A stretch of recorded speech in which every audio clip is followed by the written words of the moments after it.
Okay. When did you know you wanted to perform? I have all the answers, so I know if you don't.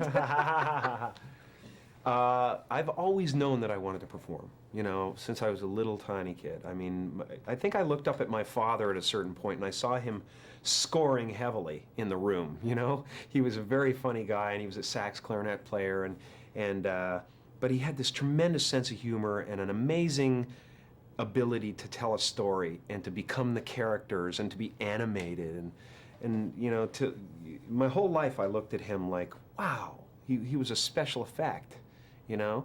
And so I think from very early on I said, wow, that's how I want to, I think we choose the way we get over in the world, you know what I mean?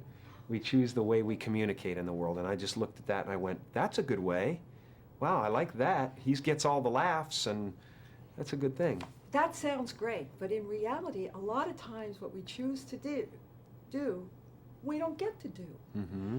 You made it happen, but I'm sure it didn't fall into your lap. I have a feeling that you put in a lot of, maybe, I wouldn't say painful, because I don't think that's fair, but a lot of time getting to sitting in this chair. Yeah, it doesn't just fall into your lap. I mean, it's a combination of faith and hard work. And that's what it is, I believe. I believe you can have anything, as long as you're not kidding yourself, you know, but I find that if you're going in the wrong direction anyway, no breaks happen, you know, they just don't happen.